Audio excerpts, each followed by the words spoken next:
Srimati Sunita Narain has been interacting with, has been involving with all such environmental issues in India and outside.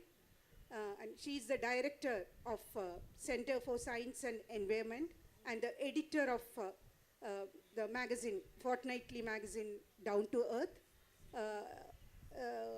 She has been instrumental in mitigating the air pollution in Delhi, and she has been successful in coercing the government to set standards to an industrial giant like Coca-Cola, and her range of activities, no, it's quite wide, from water pollution to cola wars, from food security to excreta management and such other things. She has been with the poor and downtrodden all through, when it comes to land degradation, when it comes to water scarcity and the dumping of waste in the in others back in the rural backyard of India. Sunita, we are privileged to have you here, and personally I am honored to have this talk with you. First, we are all eager to hear from you your views on the burning environmental issues in Kerala. Before that, we would you please throw light on what brought you to this field, like your entry, what triggered your entry into the field, and also generally your range of activities. Thank you, Meenakshi. I'm also very happy to be here.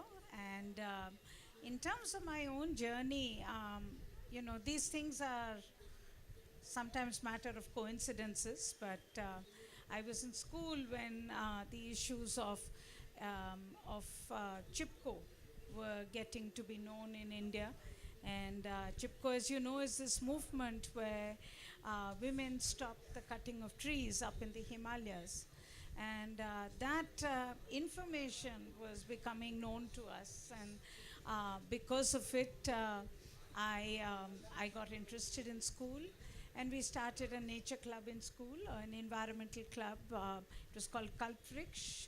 And since then, my journey has become stronger and stronger because, as you know, most of our journeys are about the issues and the issues that we see on the ground. And these issues are very painful issues. These issues are heart-wrenching issues.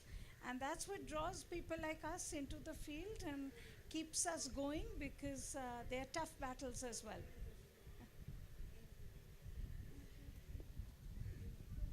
So her the conviction of or clarity of concepts and her commitment to the cause that has brought her into this environmental issue of environment generally. And coming to Kerala specific questions, you see, Sunita, Kerala is a land of paradoxes. Like it has very high health indicators, but we have many cancer and cardiac incidents. On one hand, our literacy rates are very high, but the women literacy rate particularly is very high, but the women participation, labor participation is very low. It's below national average, if you see the statistics. Similarly, we are politically conscious and environmentally we are aware. Still, we dose these hills, these western Ghats, and fill the agricultural land, and we exploit all sort of resources around us. And we see around this waste strewn over all over the street and rivers and all. And what's your take on this? I mean, Kerala, like all other parts of India, going through a very difficult phase of transition. I mean, we want growth, we want development as we see it, but we don't know how to live peacefully with nature, and we don't know how to build a sustainable future.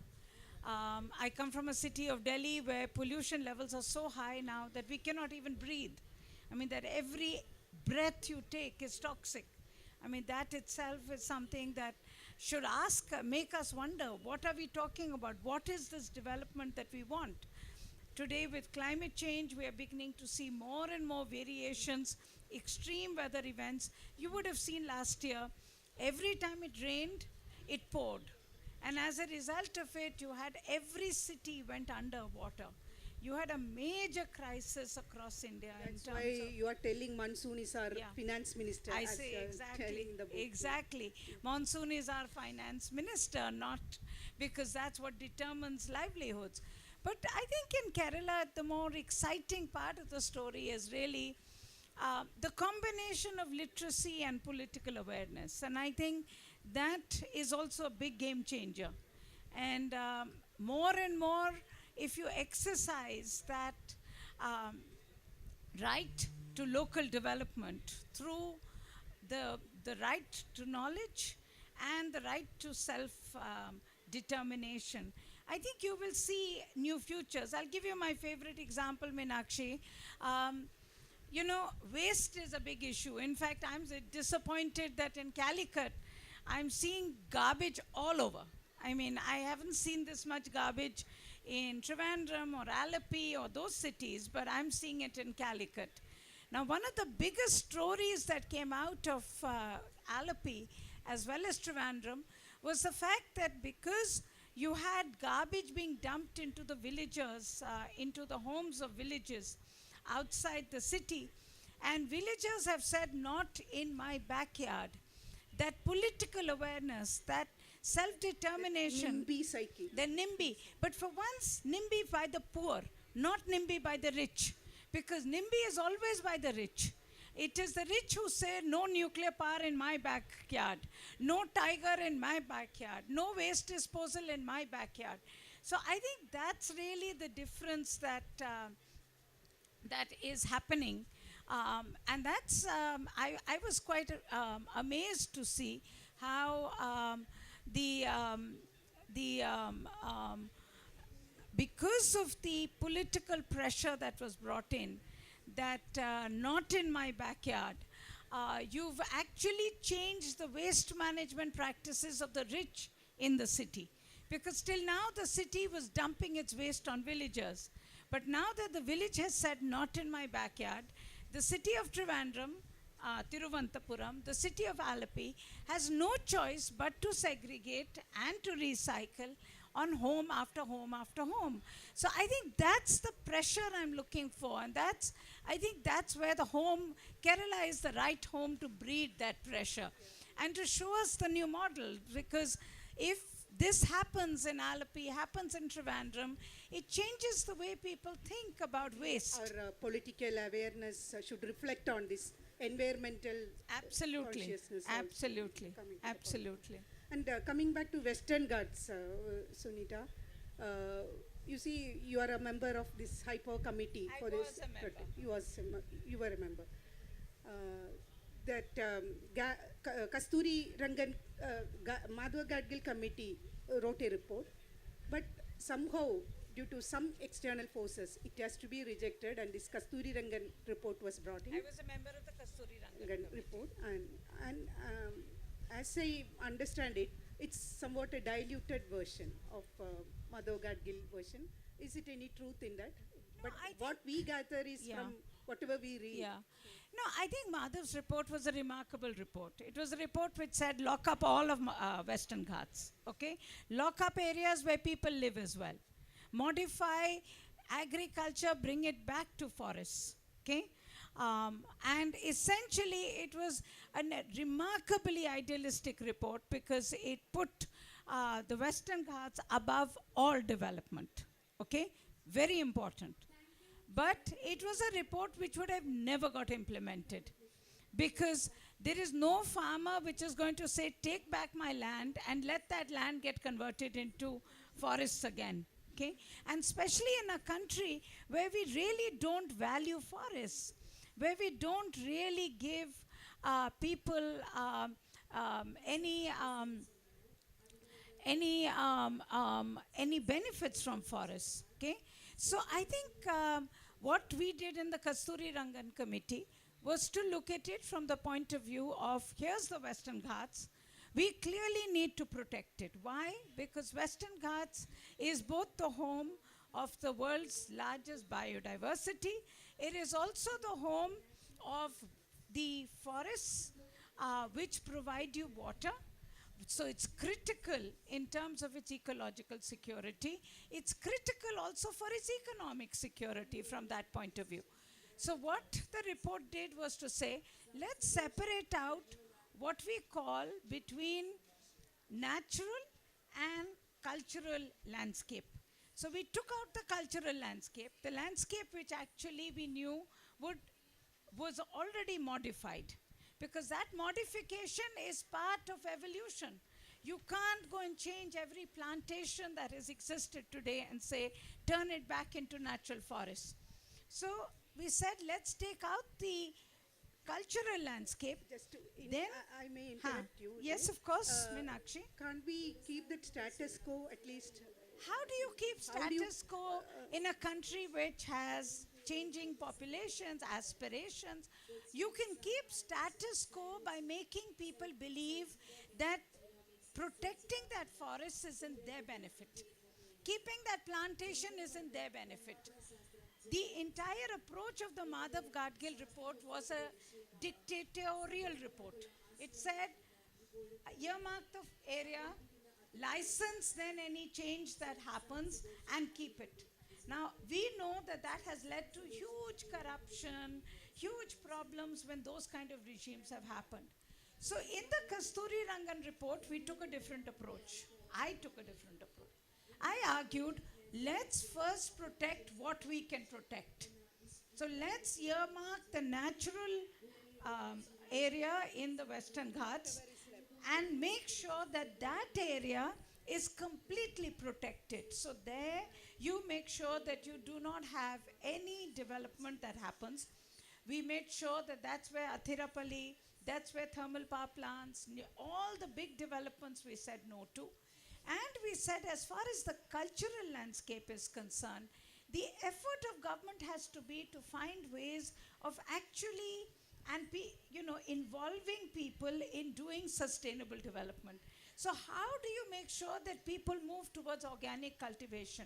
How do you make sure that people move towards maintaining the plantations as plantations? Now, to do that, you actually need to make sure that you can get that kind of agriculture valued, that kind of agriculture incentivized. I mean, one of the nicest thing I see in Kerala, I get very excited about this, I've taken it across India, is in Kerala, partly because of endosulfan, partly because you are a much more informed population, you now have a much greater understanding of pesticides in your food. Okay? There's a lot more awareness here. And what I saw, at least I haven't been traveling in Calicut and I will come here as well, but what I saw in other parts of Kerala is that you are now starting to say, let's recycle our garbage, compost it, and grow our own vegetables. You are changing the cycle completely. So, to me, those are what's exciting things. That's the way we need to grow environmentalism. You can't grow environmentalism on the backs of the poor people. You can't make them enemies of environment and then expect to grow it. And that's my difference between Madhav and us. So the present status is we are implementing Kasturi Rangan. At the moment, we are implementing Kasturi Rangan, but the Kasturi Rangan committee has come under huge pressure from politicians in Kerala. And the only thing was that we had managed to get... Further they want to dilute They want to further dilute it, but we had got the area demarcated. So the area is already protected. So it's a little more difficult now to dilute it, and that's really where the role is now. But as I said, we need a new kind of environmentalism if you want to protect Western Ghats. I'm sorry, you will not protect Western Ghats in the old form of environmentalism, where the elite said, these are forests, we need to protect forests. The poor must start benefiting from forests. They must start benefiting from what we mean by environment. Only then can environmentalism grow. For Forest is for survival for the poor, not Absolutely. exploitation. That's your Absolutely. point. Absolutely, Meenakshi. Absolutely. So, mm, you spoke about Adirapalli. Our state government, that project is on the anvil of the Yeah, I state know. government for I quite know. some time. I know. And do you think that 163 megawatt we generate worth the land displacement of tribals and deforestation that causes? Uh, I went to Athirapalli. I have seen Athirapalli. Beautiful forests. And in my view, Athirapalli will never happen. Thank Okay. you, we are happy. Because every government has a list. Every time they come to power, some old list comes out. That old list has the old items, and it's always on the first list. But let's be clear, it makes no economic sense at all. Forget ecology. It makes no economic sense. What's 165 megawatt of power? I mean, it's pittance. Okay? I mean, you could generate that power today, whether it is solar, whether it is gas. You're getting an LNG terminal. You will get gas very soon. Clean, very much cleaner source of energy. It's absolutely clear to me that the cost of cutting down those forests and the cost also of relocating people, because there's going to be a massive cost of relocating people. There are large numbers of people who live around Athirapalli. Local panchayats are Lo- all against it. And there is no way. And you know, Kerala is one, there's one slogan in Kerala, not in my backyard is not Kerala's slogan. Not in my constituency is Kerala's slogan. Okay? So I am very clear, from an environmentalist, it makes no sense. From an economic point of view, it makes no sense. And I think the government will very slowly or very quickly see that this is not a project that is worth pursuing, that there is a lot more that we could do to save energy, a lot more that we could do. Look at the new buildings that you're making in Calicut as I was coming in. Totally ecologically unsustainable buildings. Okay? Your climate demands that you have windows. Your climate demands that you have ventilation. Your climate demands that you have, courtyards. You are making glass buildings like you would make them in Gurgaon or Berlin. So I think those are the ideas that new Kerala has to bring in. What? You have a lot of advantages. You don't have cities versus villages. You have a contiguous village city. Exactly. You can change the way you do urbanization. So I'm very clear, Athirapalli is an ecologically unsustainable project. Also, under the Kasturi Rangan report, we had laid down clear conditions of ecological flow and the distance between different dam projects. Athirapalli project will not qualify even under that. Okay? So it will not happen. So rest easy. Do environmentalism on something else. Okay. I think all of us here are very happy to hear that Adirapalli won't come. And you were telling about Western Ghats being the source of water for us. And the water scenario in Kerala is of late, it's alarming, the condition. That is, the groundwater level is depleting beyond recuperation. And our surface water are all contaminated with this human waste. And also our catchment areas are all degraded due to deforestation, no forest coverage. So the water flow is very less. And whatever these irregular rains we get, that flows off to the Arabian Sea in one stretch. So our rivers, we have 44 rivers, but it's all dried up much before summer sets in. Your take. Meenakshi, very good question, and it really does worry me. I mean, Kerala is an irony. It's a paradox. The fact is, you have such high levels of rainfall that there is no way that you should have a water shortage. You also had a tremendous tradition of dug wells. Okay? Highest density of dug wells in the country, in the world, are found in Kerala. Okay? You had a tradition of harvesting water in ponds, in tanks, and most importantly, your paddy fields were your biggest recharge places. So you have a geography in which you have the Western Ghats, you have the sea, you have a very small landmass. Your rivers flow very quickly. Okay, slope is high. So, what did the traditional science of Kerala teach you? That one, make sure that there are forests in the Western Ghats so that there is recharge underground. Two, make sure that you hold the water through making sure that you have paddy fields, which are your recharge places, because that recharges the water. And make sure in your rivers you hold the water and let it move. So today what you have done is to do sand mining in the rivers. The forests, wetlands to your, hold the water. your wetlands were there, but today your wetlands are disappearing. Your wetlands and your paddy fields were your most important recharge places. And this is where Kerala will have to think, because you will have extreme rainfalls now, more and more. Be very clear, one big change in the world is going to be extreme rain events. You will get the entire year's rainfall in one day. You will get 30% of the year's rainfall in a few hours, which means that your ability to hold the water, your ability to recharge the water and then store the water will become critical. In Kerala, you have a tradition of dug wells. Dug wells were built on the recharge of groundwater that you got from paddy. So you recharge the groundwater and you use dug wells.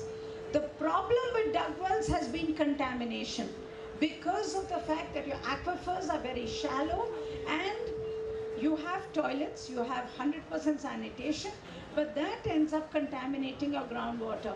So you need a better system for sewage management, but you should not destroy your system of water management. Excuse me, I'm interrupting you. Yes. In that point. That is, Kerala is an ODF state.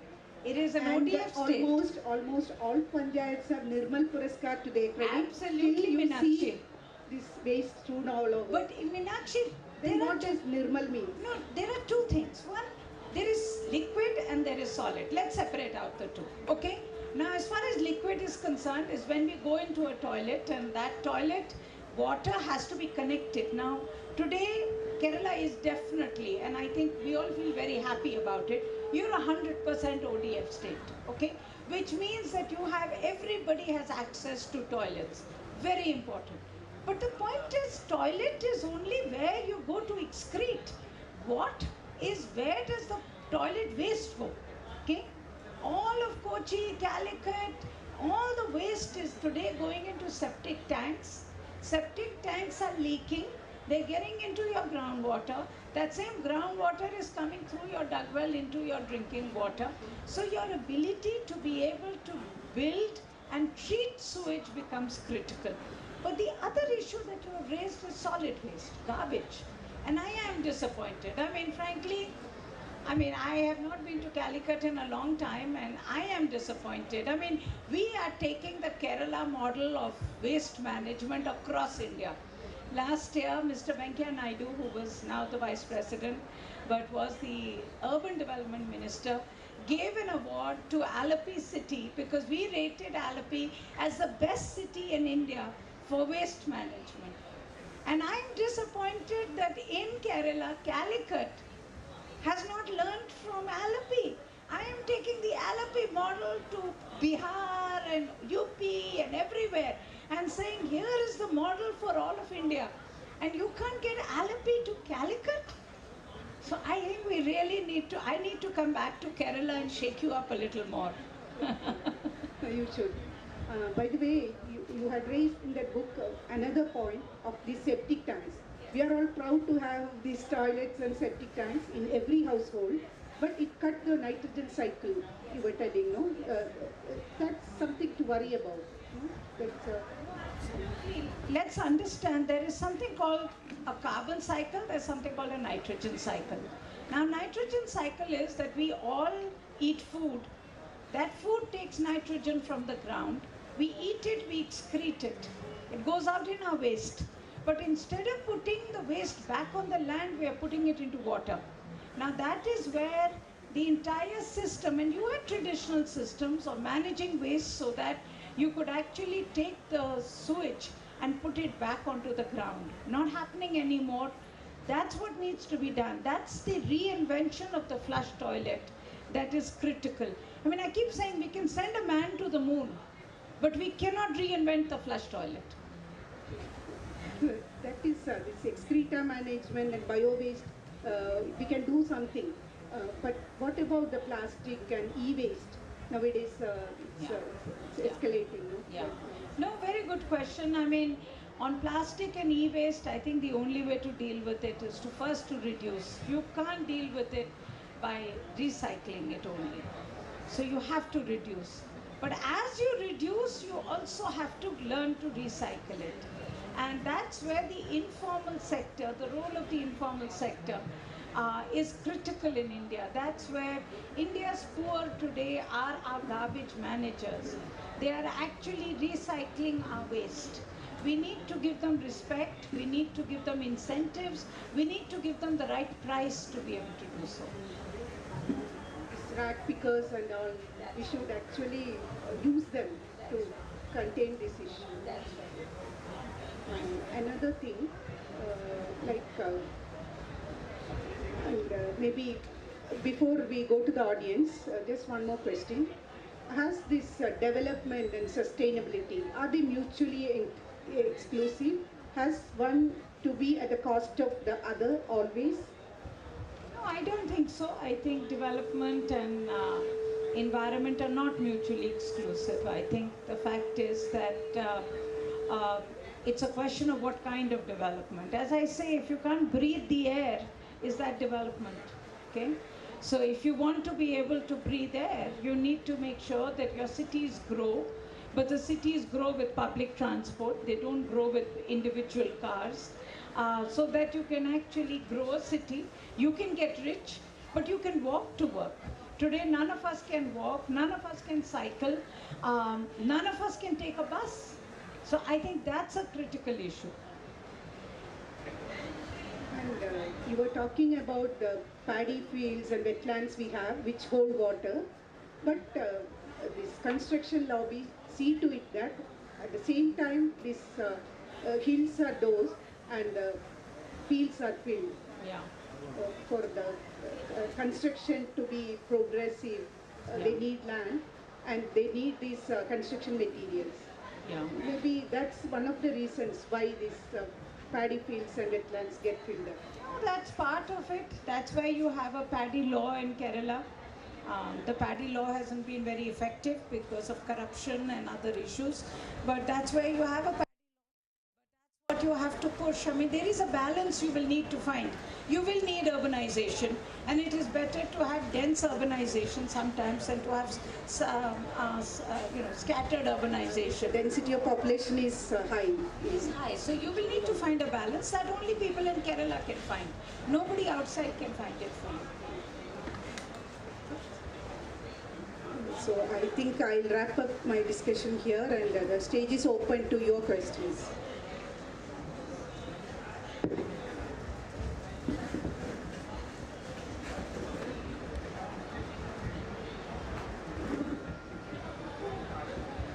Now it's an interaction session. You can ask any questions regarding the subject only, but it must be in a concise type. Good morning, ma'am. I am Sunil. So I take your criticism about the buildings coming in Calicut. I'm professionally an architect. So the architecture routism, somewhat it's happened somewhere in Calicut.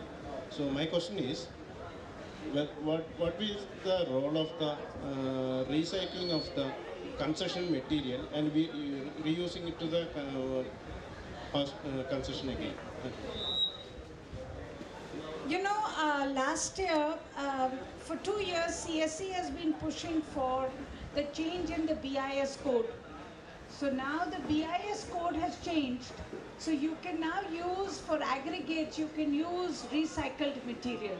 So now municipalities, and I think that has to be one of our demands, municipalities have to set up C&D waste management units where waste can be sent at a price and that can get reconverted into all the pavers we see and a lot of other construction material, so that we can actually use that construction material which comes out of recycled material rather than coming out of pristine material, which is sand from the rivers. That would be a very big move ahead. Maybe I missed one question. Just I'll add to that sacred groves of Kerala. That's something. Okay, then we'll. Morning, ma'am. I am really proud of you because you are following the tradition started by Anil Agarwal, with whom I just had a correspondence in relation to water management in Kerala long ago. Now, the idea which you are mooting here, that waste management, I am really dissatisfied with the way in which the Ministry of Environment and the whole mechanism of the ministry is functioning, especially the Pollution Control Board. I would rather find the Narikurava of Chennai being a member of the Pollution Control Board rather than an IFS fellow sitting there with no sense. I just feel, is there any room for us to think about restructuring the whole environment management system from the ministry level itself? You know, that is impossible to think of, and I actually have, I would not even advise you to go down that route, okay? I think a bigger route is citizen mobilization. And I think that's where governments will wake up to do things differently. To me, that's where the pressure has to build up more. Look at Delhi, okay? This last winter, we had the very bad pollution episode. Huge pressure on doing things differently. As a result of it, there's been a massive outrage, anger, that, you know, we don't want to live with pollution. Our children are getting affected. We want to make sure we have clean air. Governments today are waking up. They still want to do little. They don't, I mean, the nature of government is to resist, okay? To do as little as possible. But our nature has to be to push. It's only when we push and they resist that something will give. And I see that as our role. And I think that's where I'm still very proud of India's democracy. We have dissent, we have democracy, and we have to use those spaces to be able to push and push to be able to get more sense in. So that would be my approach.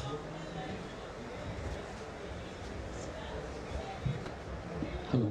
Yes, my name is Sunita. I belong to Western Ghats Protection Action Council, one of the members. First of all, I would like to say you that Kerala is one of the best pseudo-environmental friendly state. The best example is the present budget. I think only Kerala had a budget which has an introduction of environmental disaster. This budget starts with environmental disaster topic, but does the worst will do the worst. Regarding you just explained that the Western Ghats issue, especially regarding the Ghat, I would like to know from your side, which part of Ghat report says somebody shall be delocated from the area, either from even from the zone 1. Second question, regarding the Adirapalli Vazhachal issue is happened only because the Gargill Commission was sabotaged. So I am very sorry to say you that you became part of an agenda of Indian national state, including the Kerala state politicians, to sabotage an idea or a proposal by Gargill. I am not a favor of Gargill. Fine, I am not a fan of Gargill. Gargill had many limitations, but so please explain. No problem. This is exactly the dissent that I like. I am very clear. You have a point of view. I was in the committee. I know what I did. And I know that it is because of the committee, very large part of Western Ghats is today is protected.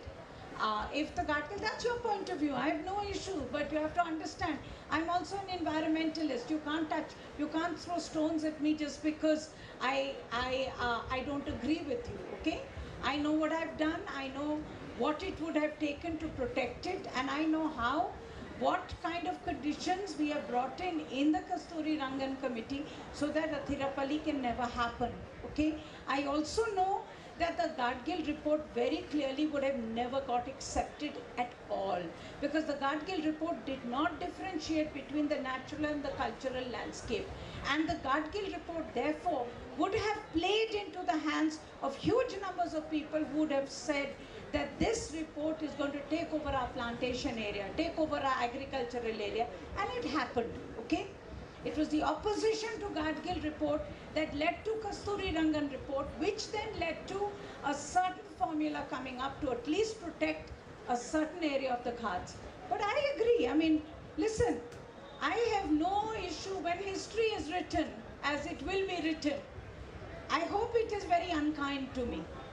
I hope it says very clearly that yes, you did not do as much. But I know what I did as part of the committee, and I know today if the Western Ghats is protected, is because of Kasturi Rangan and not Gadgil. That's okay. We disagree. Can disagree. Hello, ma'am. Yeah. Is it audible? No, it's not. Can you?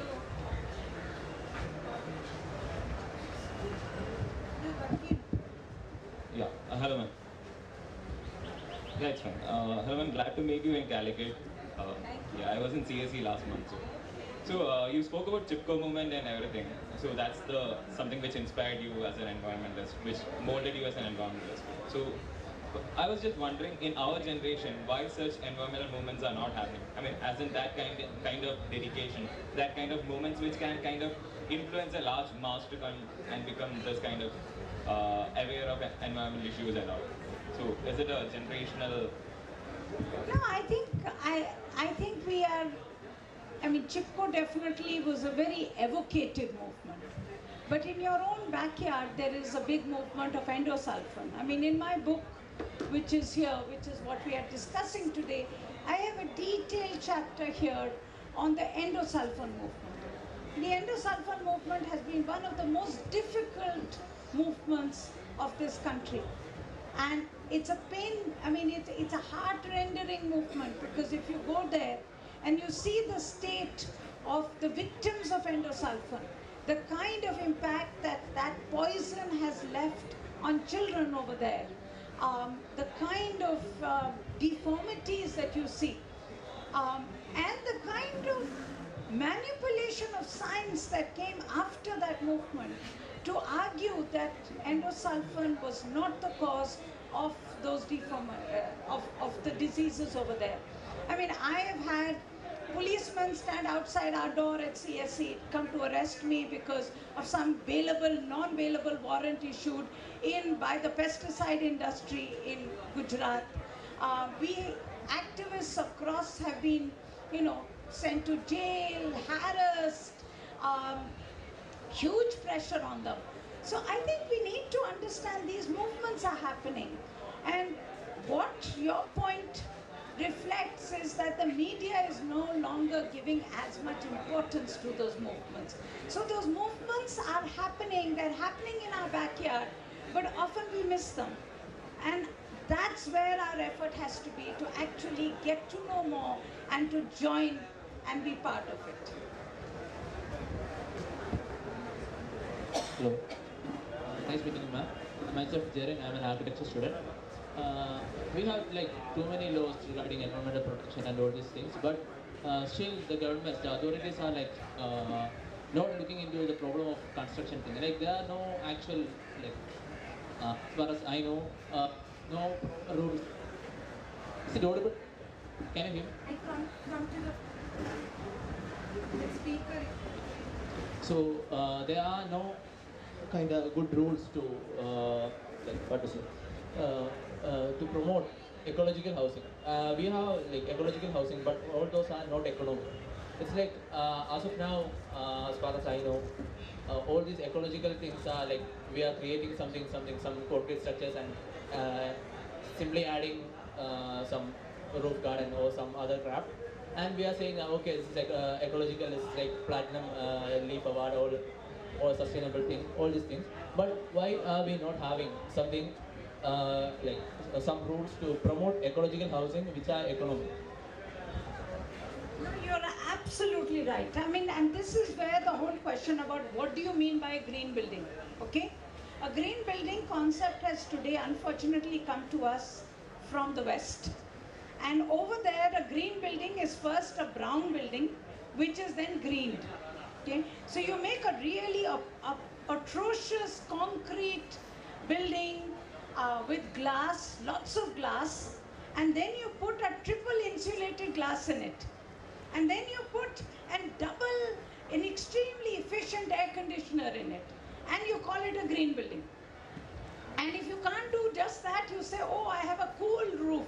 I've made a cool roof on it, and so it's a green building. The fact is, architecture has to be part of the ecology that it comes from. And if you look at traditional architecture, it understood ecology. Now, yes, it's true that traditional architecture may not have been built for the dense cities that we want to build today. But that's where modern innovation has to come in. Not to reject the idea that you build with nature, you live with nature, you build so that it is nature friendly and that you optimize on nature. So I agree with you totally. I mean, today all the rules of what is called a green building have been adapted from the West. And so the LEED and the platinum ratings, all those rating systems actually are totally inappropriate for a country like India. And that's really what I hope that we can have a conversation. In fact, at CSC, we want to start a network of architect schools, because we want to be able to get this thinking in the architecture schools itself. Because if you're taught to think differently as a student, you go out and practice it also differently. And I think that's where our effort has to be now, is to really get a new thinking at the school level itself. I'd like to add one point, Sunita, to that. One thing is, you told it should be imbibed in the syllabus, architectural school, but we don't have such things. I'm a government servant. In the PWD data or rates, we don't have this green rates and all. We go by conventional method only. That's one reason why all office buildings are alike, and it's conventional type only. The government doesn't approve these green things, and not so far. Maybe we should take up that matter. Second thing is, in Kerala, the living space is much, this built-up space is much more than what we live in. Some 11 lakh flats are vacant. Simply, they have left this. NRIs have built up these spaces and they've left it locked up. So why should we go for that? We'll build whatever is needed. No, I think that's not the right approach. I think this is where government regulation has to come in. I think government has to come up with a law which says everywhere in the world you have definitions of what is green. They don't translate into saying green, but they translate into, and as an architecture student and as an architect, you will know it's all about the wall to glass ratio. It'll be things like insulation. It'll be things like how much energy do you actually use per square meter. You know, you start defining those, you will start defining a more appropriate green building. And then of course affordability becomes critical. That was your question, that you know, you can't build buildings which are first so expensive and then green them. But we had affordable architecture. Our architecture was affordable. So how do you bring back that culture and modernize it is the question today. And I think that has to be the drive that we push. Okay?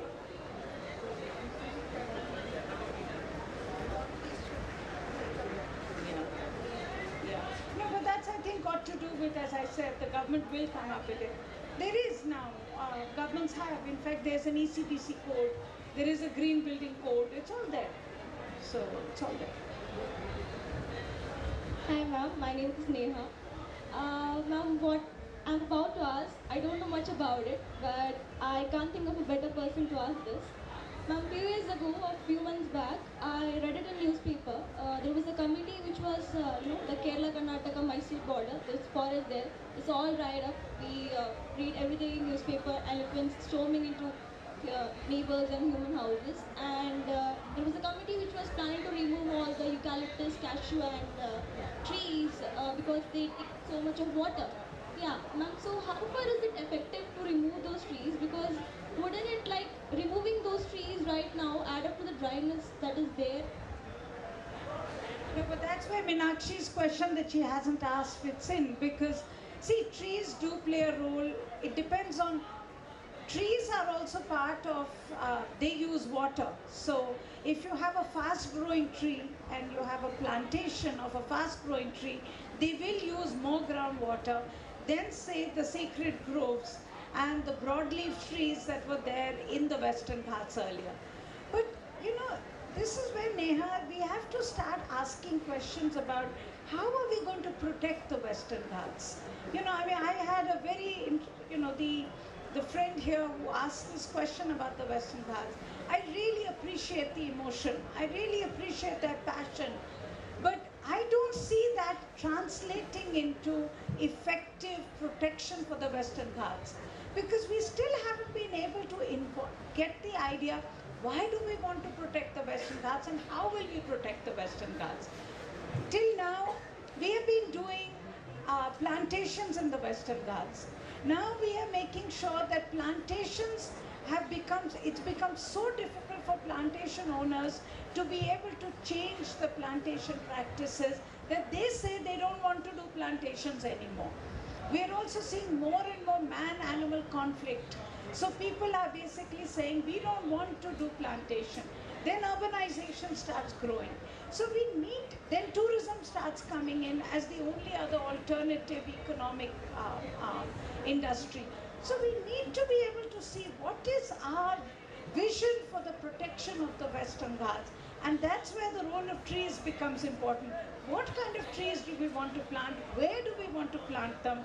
Do we want to make sure that in the higher watersheds of the Western Ghats, we only plant broadleaf species, only have sacred groves, because that will protect the water systems? Do we want to make sure that in the other areas we do plantations, but we do sustainable plantations so that that protects? And then, of course, in the lowlands, we do agriculture and we do paddy so that we can protect and recharge the groundwater. So it's a question of thinking about much more carefully both the water system as well as your agriculture system. And we are still not doing that. We are not conscious of water. How many of us think of water other than the water we get from our taps? If it rains, we cry because our cities get flooded. If it doesn't rain, we cry because we have drought. So we have to make water part of our DNA. We have to start thinking about water, and then we will think about what trees to plant, what crops to plant, how do we build our houses so that we can recharge groundwater.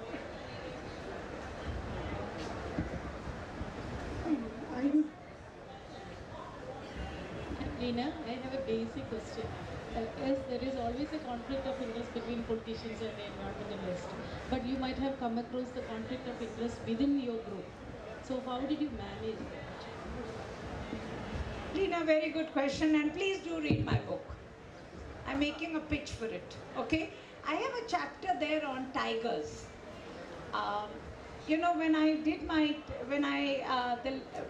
Sariska some years ago, all the tigers had disappeared. So at that time, Manmohan Singh was the Prime Minister, and he asked me to chair a commission to look at how to do tiger conservation. And as soon as I started working on this project, like I just got abused on the Western Ghats, I got abused by the tiger people. They said, oh, she's a people's person. She will not protect tigers, she will protect people. And I basically argued that in India, you have to think about local people and the rights of local people, poor people, to be able to protect the tiger. And if you look at this map of India and you think about it, the most dense forests of India are in both the Western Ghats, the Eastern Ghats, Central India, okay? That's where the water of India comes from. That's where the tigers of India are. But that's where the poorest people of India live. That's where the maximum conflict is in terms of naxalism, in terms of poverty. So you have to be able to change it. Now, when I put this down in my report, the first big conflict of interest that came up was from the conservationists, because they own the hotels along the national parks, along the tiger reserves. And in my report, I argued that the hotels must be charged a 30% cess, and that money should go to paying villagers. And the villagers should own hotels, should do homestead cultivation, so that you could actually involve their interest in conservation. So that was a first time real big conflict of interest in my own community that I saw. And even today, the so-called tiger people don't talk to me. Okay, done? Some questions. Being conversant with Western Ghats, do you see any difference between that stretch in Kerala, Goa, Maharashtra? It stretches through all these states. And do you see any difference of attitude or this management aspects and all? No, I think Western Ghats is all about plantations. So the plantation stretch is very similar in Kurg, in Kerala, Karnataka part. It changes a lot when it comes to Goa, because there it is mining, and Maharashtra also it is more mining. So that's where the changes come in. Has some control come after this Kasturi Rangan in the mining sector? Yes, absolutely, because mining is prohibited now in the Western Ghats. So no mining is allowed in the Western Ghats. So the construction material will be a big It'll problem. be a big problem, and I'm sure, like in Goa now, mines have restarted.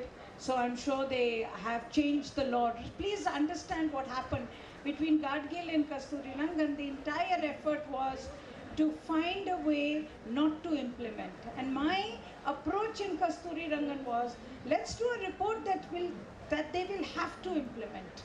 Okay? But because of the kind of anger against Kasturi Rangan from the deep ecology movement in particularly in Kerala, even Kasturi Rangan didn't get properly implemented. So today it's actually business as usual across Western Ghats. And I remember to have read in your book that for every inch of forest we cut, we should plant some trees in compensation to that. Actually, forest is a system which evolves through the years, over the years. Can this planting of single trees make up for that? No, I have not said that. I have not said that at all. There is government approach, that is the compensatory afforestation approach of government, okay? My approach is you should cut trees. I'm an environmentalist who believes you must plant and you must cut and replant. I want a tree economy in India.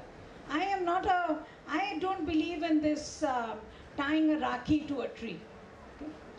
There are certain parts of India where the forests and the trees don't need to be cut, like sacred groves. There we should make sure no trees are cut.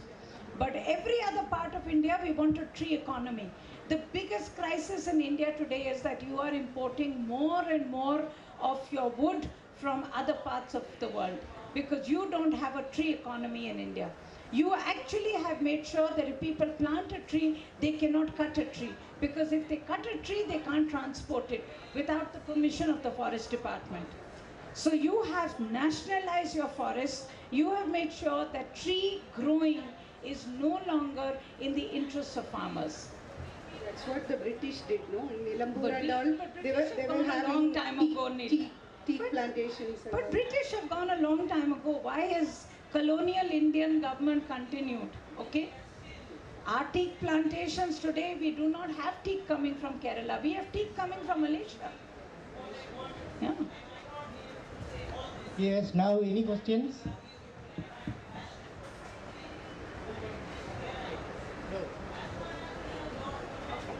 One more.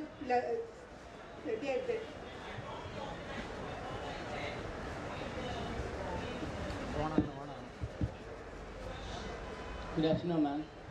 My question is that, as we know, the population increasing day by day. So, is the reason for the deforestation? Everyone, in a common sense, we are saying the population is mainly the reason for the deforestation because we want to live, we want to build a house, and we want to set up our lifestyle and all. So, for that, so many persons are deforesting around them. So, what's your take on about this concept? No, I don't think deforestation is only because of population. I think deforestation is also because we have not learned to value trees. Yes, that's also correct. I mean, answer. he's an architect. Tell them, will they make wood houses anymore? They won't. Because securing wood will be so difficult. Okay? You would love to, I'm sure. Most beautiful houses in the world are wood houses, bamboo houses. But we can't make them anymore because we have made wood so prohibitively expensive. We don't know how to grow wood, cut wood, grow wood, cut wood, grow wood, cut wood. And I think that's really what the cause of deforestation today is. So we need a new culture of tree management in India. Okay? And I think we missed a point, Sunita, that's you have been a part of this climate change summits and all. So please throw light on that also, briefly. I mean, climate change issues are very tricky issues. I started working in climate change in 1990 with the book Global Warming in an Unequal World, looking at the whole issue of how we should manage one common atmosphere for emissions. It's been very difficult because nobody wants to compromise their lifestyle, and the American lifestyle is definitely not negotiable. So it's been a very difficult struggle, continues to be a difficult struggle, but I think that's what we cannot give up. We have a grave crisis in front of us because of climate change, and we have to keep pushing and fighting at the global arena for justice, but also ambition. Okay, the letter fight continues against all such forces. All the very best wishes, Sunita. Thank you for joining us. Yes, interaction section is over.